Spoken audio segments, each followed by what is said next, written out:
71।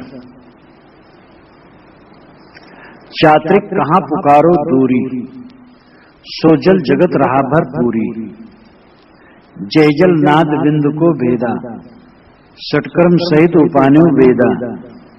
जय जल जीव शिव को बासा, सो जल धरणी अमर प्रकाशा।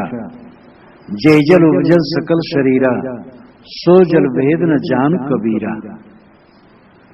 4 पंक्तियों का ये पद है, अत्यंत महत्वपूर्ण।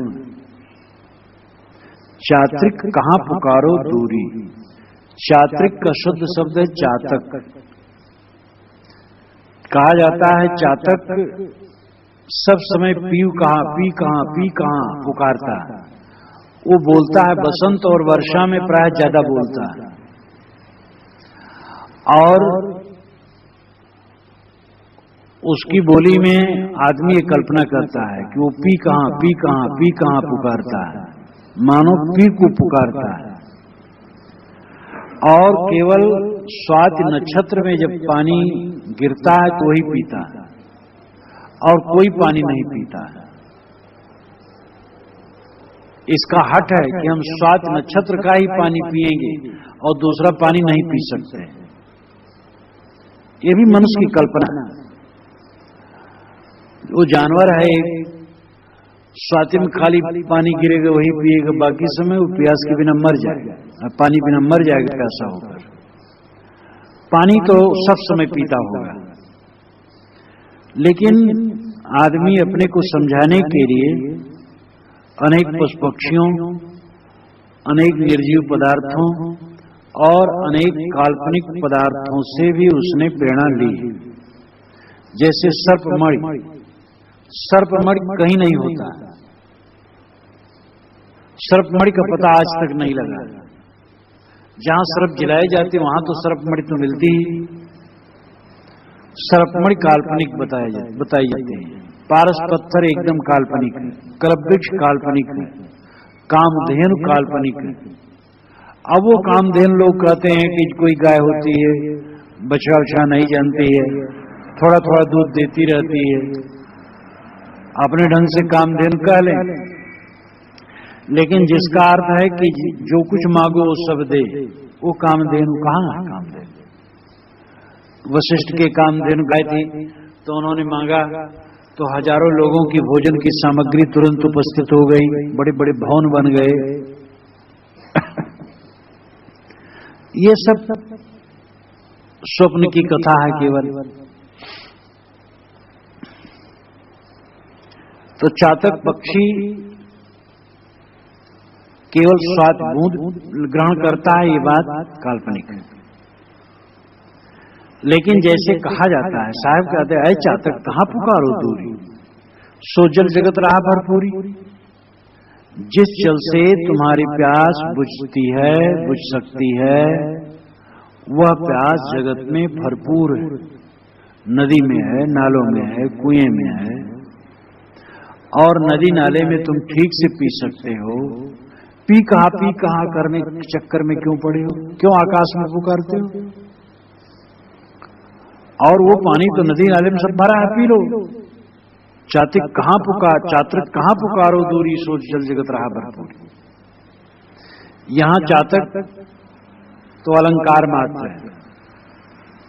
सदगुरु कबीर महान कवि, वे अपनी बात अलंकारों में कहते हैं, रूपकों में कहते हैं, अतिशयोक्तियों में भी कुछ कहते हैं, उल्टवासियों में तो खूब कहते हैं। इस प्रकार काव्यात्मक स्वरों में अपनी बात कहने की आदत उनको बहुत है, और ये कवि जगत को और रिझा लेता है, एक चमत्कार उत्पन्न करता है अर्थ में। चात्रिक कहाँ पुकारो दूरी, चातक जीव है, और आकाश की तरफ ये आंख लगाए, हे भगवान हमें तारो, हमारा ये करो, हमारा।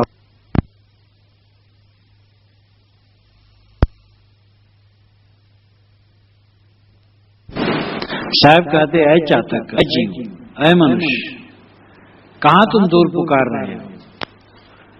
जिस आनंद से तुम निरंतर आनंदित हो सकते हो, वह आनंद तो जगत में भरपूर है। इसी संसार में जहां पर हल्ला गुल्ला कीचड़ पानी है, गर्दा गुब्बार है, राग द्वेष से भरे आदमी है, ऊट पटांग और उलझन भरे आदमी है, उसी संसार में रहते रहते तुम्हें परमानंद की प्राप्ति हो सकती है। निरंतर वैकुंठवास, निरंतर मोक्ष धाम में तुम निवास कर सकते हो। अपनी इच्छाओं को जीतो, अपने अहंकार को जीतो। तितिक्ष ब्राह्मण की कथा श्रीमद् भागवत में आती है। तितिक्ष ब्राह्मण वह विरक्त हो गया था और उसका लोग कमंडल छीन लें, उसके ऊपर थूकें, उसको परेशान करें, लेकिन वो कुछ नहीं करे। बीमार हो गया, ये हो गया, वो बहुत बढ़िया कथा है, श्रीमद् भागवत में कथा आती है, लेकिन वो एकदम शांत रहे। साधु की सहनशीलता उसका तप है। अगर कोई गृहस्थ तुम्हें उल्टा पलटा कह दे, तुम भी उल्टा पलटा कह दो, तो तुम्हारी इज्जत खत्म हो गई। उल्टा पलटा कहे तुम मीठा वचन को या चुप रहो, तब तुम्हारी विजय है। अगर कोई साधु गृहस्थ से लड़ता है तो दूसरे गृहस्थ कहते बाबा आपका न कहे चाहिए। अरे वो तो गृहस्थ हैं, लेकिन बाबा आप तो साधु हो, आपका न गुस्सा करे चाहिए। ये हर जगह शिक्षा मिलती है। जब मैं विरक्त मार्ग में आया, उसके साल 2 साल 3 साल का कितना टाइम याद नहीं है, जब एक जगह में बुलाया गया और वहां पर सब बहुत गुस्सा में कुछ लोग कहने लगे, तो मैंने भी फटकारा। तो एक बुढ़िया बैठी है, कहे ये बाबा, अरे ये दुनिया हो कहे आप राम मन लगाए हो, हम लगा रहा हो, ये दुनिया हो, आप कुछ कहो कि न कहो। मैं चुप हो गया। तुरंत मुझे मैं आहत हो गया, चोट लगी मुझे कि देखो कितनी बढ़िया बात है, कहती है गुरु हो गई हमारी। अब वो क्या वैसी स्थिति में पहुंची थोड़े थी, लेकिन वो भी समझती थी जब ये साधु हैं और राम भजन में लगे हैं तो कोई कुछ कह रहा है तो ऐसा उत्तर क्यों दे रहे हैं, अपने राम में लीन रहे बस। तो साधुओं की साधुता है सहनशीलता, धीरज रखें। ट्रेन में चलते हो, बस में चलते हो, बाजार में गए हो, रास्ते में चलते हो, कहीं भी हो, अगर तुमसे कोई ठनवाई करे, मजाक करे, कट कहे, कुछ कहे, तो तुम वैसे न कहो, या तो चुप रहो या तो मीठे वचन बोलो। आसपास के लोग तुम्हारी तरफ हो जाएंगे। अगर तुम लड़ जाओगे तो आसपास के लोग तमाशा देखेंगे। तुम नहीं लड़ोगे, सत्ता तुम्हारी तरफ हो जाएगी। परमानंद, परम शांत, परम सुख पाने का रास्ता कोई बाहर नहीं है, आकाश में नहीं। साहब कहते सो जल जगत रहा भरपूरी, वह जल जिसे पाकर के तुम तृप्त होना चाहते हो ऐ चातक, वो जल इस संसार में भरा है। जिस परम सुख और परमानंद को तुम चाहते हो, वो परमानंद इसी संसार में है। तुम्हें केवल अपने आप को गढ़ना बनाना और छीलना है। जिंदगी थोड़ी आजकल में घिसती जा रही हो, घिस जाएगी, वो खत्म हो जाएगी, और इसी में तुम अपने को संवार सुधार लो तो बेड़ा पार हो जाएगा, और इसी में तुम अपने आप को खटाई में डाले रहे तो बेकार हो जाओगे। इसलिए बड़ी सावधानी के साथ अपने आप को सुधारो, बनाओ। इच्छाओं का जीतना ही परमानंद धाम में पहुंचना है। आकाश में क्या पुकारते, कौन भगवान मिलेगा? इच्छाओं के गुलाम बने हो, इच्छाएं तुम्हें परेशान करती, इच्छाओं को छोड़ो। यहां जल का लाक्षणिक अर्थ है चेतनात्मा, परमात्मा। परमात्मा को तुम बाहर आकाश में खोज रहे हो, अरे वो परमात्मा आत्मा तो यही संसार में है, तुम्हारा स्वरूप ही है, तुम ही हो। जय जल नाद बिंदु को वेदा, षटकर्म सहित उपानो वेदा। जिस जल से ही नाद और बिंद का भेद है और 6 कर्मों के सहित वेद पैदा किए गए, 2 सृष्टियां नाद और बिंद, ये सचैतन्य सृष्टि है और दूसरी अचैतन्य सृष्टि है, जड़ जड़ात्मक सृष्टि। बीज वृक्ष वनस्पति, बादल वर्षा, झरने, ऋतुओं का परिवर्तन, अनंत विश्व ब्रह्मांड का गतिविधि, ये सब जड़ सृष्टि है। दूसरी चैतन्य सृष्टि है जो जड़ और चैतन्य के संयोग से है और वो 2 विध से, नाद सृष्टि और विंद सृष्टि। विंद सृष्टि है वीर्य, विंद नाम वीर्य, वीर्य से सृष्टि पैदा करना, ये गृहस्थ करते हैं, लड़के पैदा करना। और दूसरी नाद सृष्टि है। नाद कहते हैं शब्द को, शब्द से उपदेश दे करके सृष्टि, शिष्य, ये नाद सृष्टि। और नाद से अभिप्राय है वाणी मात्र, क्योंकि वाणी का उच्चारण वाणी नाद है, तो वाणी मात्र नाद। ज्ञान विज्ञान सब नाद सृष्टि है। तो जहां तक ज्ञान विज्ञान का पसारा है नाद सृष्टि है, लेकिन ये जल का ही भेद है। यहां जल का लाक्षणिक अर्थ है जीव, आत्मा। जय जल नाद बिंदु को भेदा, जिस जल में यानी जिस आत्मा में, जिस चैतन्य में नाद और बिंद का भेद है, मतलब है कि ये जीव ही ने नाद सृष्टि बनाई, बिंद सृष्टि बनाई। बिंद सृष्टि बनाई, बाल बच्चे पैदा किया। नाद सृष्टि बनाई, ज्ञान विज्ञान का विकास किया। षटकर्म सहित उपानो वेदा, 6 कर्मों के सहित वेद उत्पन्न हुए। 6 कर्मों के सहित वेद में क्यों जोड़ा गया? 6 कर्म को वेद में क्यों जोड़ा गया? यज्ञ करना, कराना, दान देना, लेना, विद्या पढ़ना, पढ़ाना, ये ब्राह्मणों के 6 कर्म। और ब्राह्मण वेदों को समझते हैं कि हम एकाधिकारी उसके, यद्यप उनकी भूल है। वेद के मंत्रों की जब रचना हुई तब वर्ण व्यवस्था थी। पीछे पीछे रचना काल में वेद वर्ण व्यवस्था हो गई थी हल्के रूप में, लेकिन शुरुआत में वर्ण व्यवस्था थी ही नहीं। और जितने आर्य विद्वान थे वे सब जो कुछ कहते थे वही मंत्र था। मननात् मंत्र, मनन करके कह देते थे, शिष्य सुन लेते थे, इसलिए उसका नाम श्रुति। मंत्र और श्रुति नाम पड़े। और उसमें कोई ब्राह्मण से मतलब नहीं था। शबर ऋषि शूद्र थे, कक्षीवान शूद्र थे, अपाला घोषा इत्यादि की स्त्रियां थी। इन सब ने अपने कंठ से वेद मंत्र उच्चारित किए हैं। जो लोग मानते हैं कि वेद का अधिकारी शूद्र और स्त्रियां नहीं, शूद्र नहीं, स्त्रियां भी नहीं। पाणे वेद पढ़ सकते, पढ़ाइन नहीं। तिवारी पढ़ सकते हैं, तिवराइन नहीं। शुक्ल पढ़ सकते हैं, शुक्लाइन नहीं। आधी मुर्गी काट के खा जाना चाहते हैं और आधी अंडा देगी ये सोचते हैं। इतनी दुर्बुद्धि जिस समाज में हो, उस दुर्बुद्धि का कल्याण कैसे हो? ब्राह्मण पढ़ सकता, ब्राह्मणी नहीं पढ़ सकती। लेकिन जब वेद के मंत्र स्त्रियां रच सकती हैं तो पढ़ कैसे नहीं सकती हैं? शूद्र जिनका नाम है वेद के मंत्र कह सकते हैं तो पढ़ कैसे नहीं सकते हैं? लेकिन ये जोड़ा गया कि ब्राह्मण वेद के मुख्य अधिकारी है और यज्ञ, अध्ययन, अध्यापन, यजन, जाजन, दान, प्रतिग्रह, ये 6 कर्म उनके हैं। पढ़ना और पढ़ाना, यज्ञ करना और कराना, दान देना और लेना, ये ब्राह्मणों के 6 कर्म हैं। और उसके साथ उनके 6 कर्म और भी हुए, स्नान, संध्या, तर्पण इत्यादि।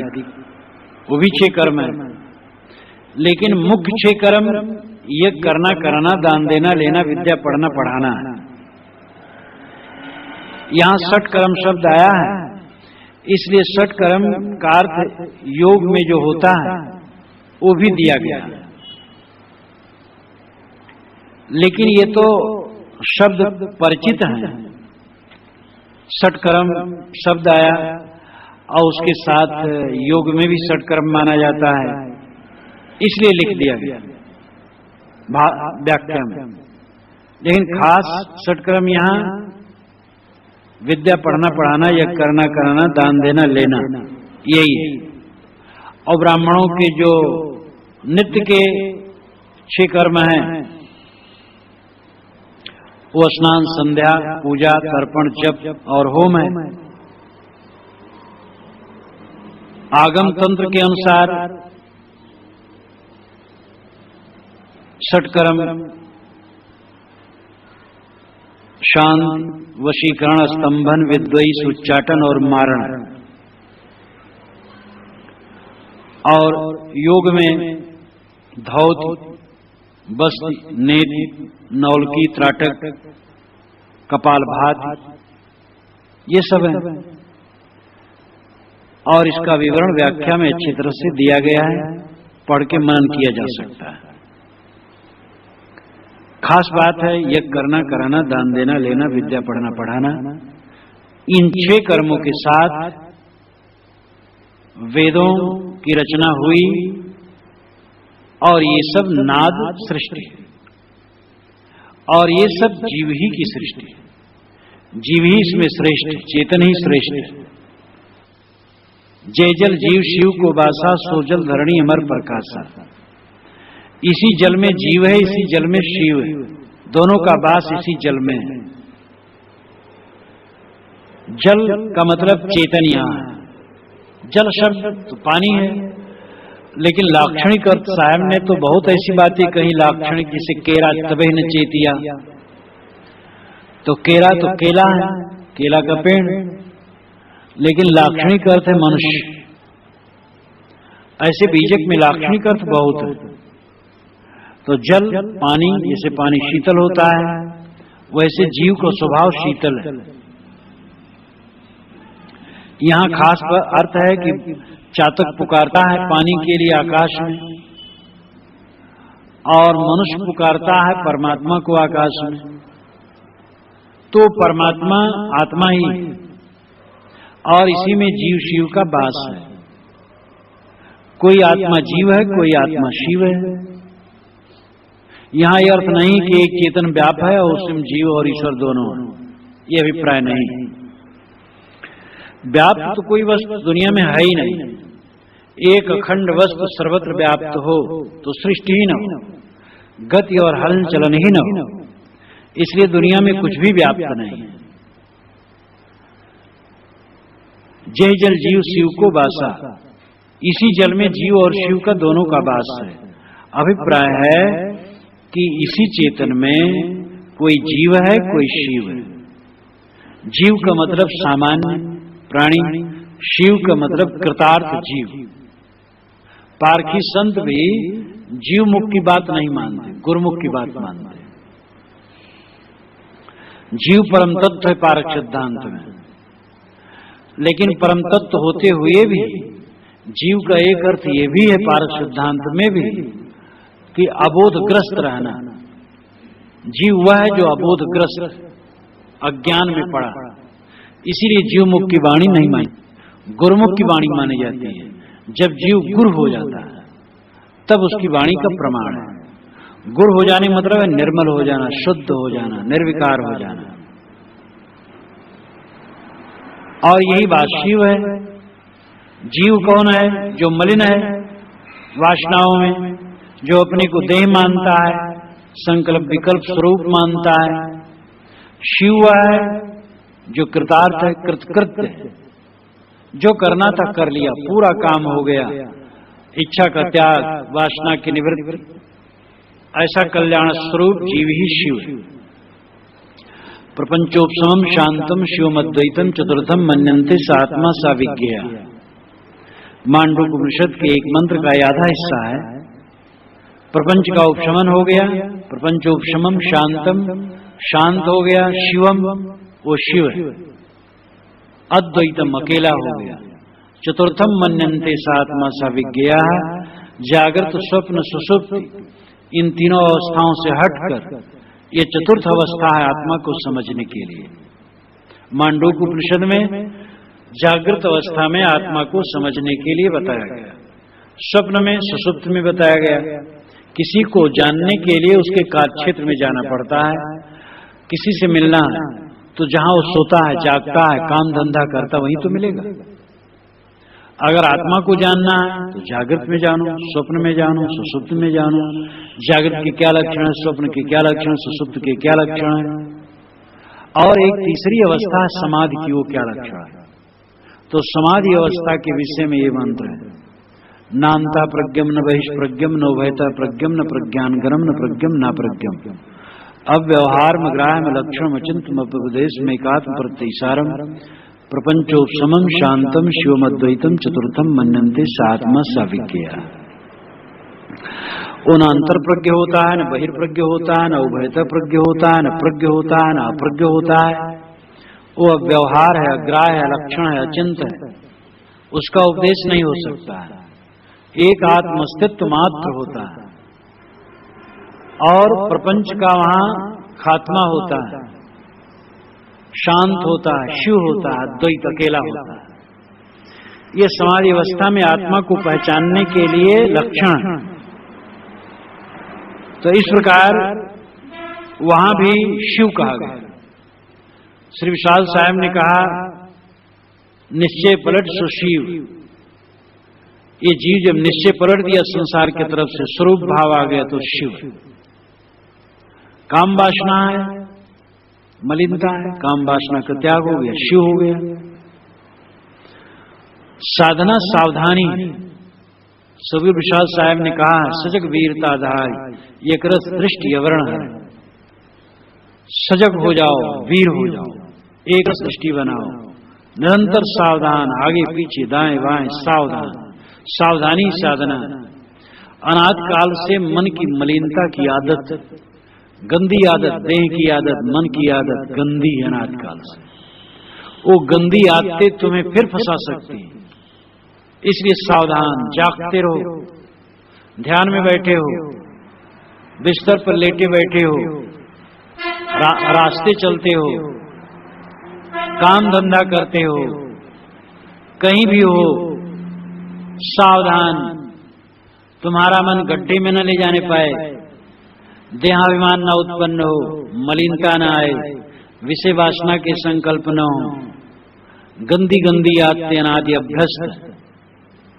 उन गंदी आदतों पर कोप दृष्टि सदैव रखो, सावधान रहो। शत्रु सामने खड़े हैं, थोड़ा सावधान होगे तुम्हें वे नरक में डुबाएंगे। और निरंतर जागरूक जो साधक रहता है उसका मन धीरे धीरे स्वच्छ होता चला जाता है। और जो बिना घबराए और अत्यंत लगन और साहस के साथ श्रम करता है साधना में, वो देखेगा कि जितना उसका मन मलिन पहले था वैसा अब नहीं, निरंतर घटता जाएगा। और घटते घटते ऐसा समय आ जाएगा कि हरदम मन स्वच्छ। लेकिन जब हरदम मन स्वच्छ रहे तब भी सावधान रहे, असावधान होगा फिर गड़बड़ हो सकता है। प्रभव अपाय रूप है, कठोपनिषद में बात कही गई, योगो ही प्रभव अपयो। योग प्रभव अपाय रूप है, योग उठता है गिरता है। सावधान रहो, साधना में कसो अपने आप को, बस एकदम चैन रहेगा, मन निर्मल रहेगा। थोड़ी सावधानी करो, कुसंग करो, मन मैला हो जाएगा। इसीलिए साधुओं को चाहिए कि वे जहां रहें भोजन लेने के लिए गृहस्थों से और उपदेश देने के लिए उनका संबंध रखें, ज्यादा न रखें। ज्यादा रखेंगे तो गृहस्थ लोग दुनिया की चर्चा करेंगे, उसी चर्चा में मिल करके अपना मन खराब होगा। बड़ी सावधानी की जरूरत है। साधु जहां रहा है गृहस्थों से भोजन लेने और गृहस्थों को उपदेश देने मात्र के लिए संबंध करे, बाकी समय अलग अलग ध्यान चिंतन पठन पाठन, तभी उनका भी कल्याण है और गृहस्थों को भी रोशनी मिलेगी। अगर साधु गृहस्थों में मिल करके प्रपंची है तो गृहस्थों को कोई रोशनी मिलने वाली नहीं, और साधु भी खराब। और गृहस्थों को भी चाहिए कि वही भी कुसंग न करें, अपना काम धाम करने के पश्चात स्वाध्याय साधना में लगे। तो जीव ही शिव है। जब जीव मनोविकारों को छोड़ दिया तो शिव है। तो साहब कहते इसी जल में जीव और शिव दोनों का वास है, यानी इसी चैतन्य में जीव भी है शिव भी। सो जल धरणी अमर प्रकाशा, वह जल वह जीव वह आत्मा इस धरणी पर अमर के रूप में प्रकाशित है। आत्मा अमर है, जीव अमर है, इस सिद्धांत से वो प्रकाशित है। जय जल उपजल सकल शरीरा, सो जल भेद न जान कबीरा। जय जल उपजल सकल शरीरा, जिस जल से सारे शरीर पैदा हुए उसी जल को कबीरा नहीं जानता है।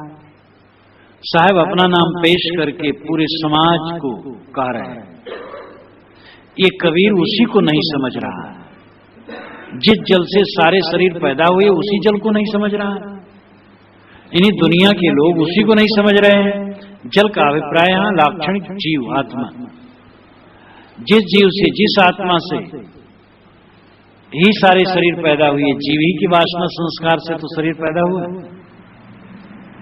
सारा ज्ञान विज्ञान पैदा हुआ,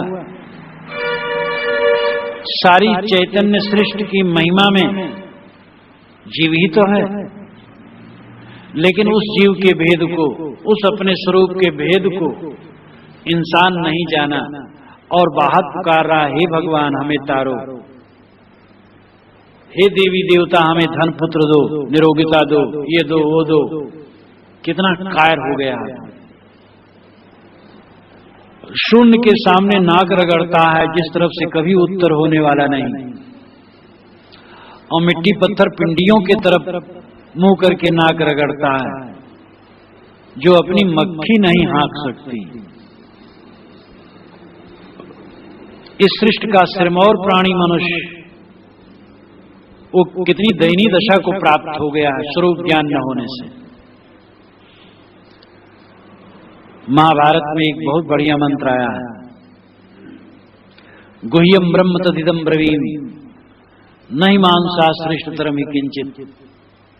मैं एक गोपनीय बात कहता हूं, ब्रह्म मनुष्य बढ़ करके कुछ नहीं, मनुष्य सर्वोपरि। सुनो मानुष भाई, सवार ऊपरे मानुष सत्ताहार ऊपरे नाई। ये चंडीदास जी ने बंगला भाषा में कहा। अय मनुष्य भाई सुनो, सवार ऊपरे मानुष सत, सबके ऊपर मनुष्य श्रेष्ठ है, तहार ऊपरे नाई, तुम्हारे ऊपर और कोई नहीं। ऐसा उत्तम मानव चोला मिला और मानव सिरमुकुट प्राणी सृष्टि का, और वो मिट्टी की पिंडियों के सामने नाक रगड़े, जड़ पदार्थों से भोग मोक्ष मांगे, शून्य में हाथ उठाए, आकाश में पुकारे। कितनी दयनीय दशा है। जिसको पुकार रहा है उसके अंदर में, जिसको मना रहा है उसके अंदर में, जिस परमानंद और परम शांति की ख्वाहिश से आकाश पाताल के कुलावे मिला रहा है वह उसके अंदर में। मनुष्य का अपना सार स्वरूप शुद्ध चैतन्य है, ज्ञानमय है, उसी को ब्रह्म राम रहीम अल्लाह गॉड खुदा कुछ को वह अपना आप स्वरूप है, और उसकी चरितार्थता उसमें विश्राम तब मिलता है जब आदमी की सांसारिक इच्छाएं निवृत्त हो जाती हैं। भोगों की इच्छा नहीं, राग नहीं, द्वेष नहीं, कोई विकार नहीं। ऐसी अवस्था जब साधक की आती है तो अपने आप में पूर्ण तृप्त हो जाता है। इसलिए साहब कहते हैं, ऐ चातक तुम दूर कहां पुकार रहे हो, तुम्हारे घटे ही में वो दिव्य चीज है, तुम्हारा स्वरूप है। इच्छा वासना का त्याग करो, जीवन का सुधार करो, और इसी संसार में रह करके तुम्हें निरंतर आनंद की प्राप्ति होगी।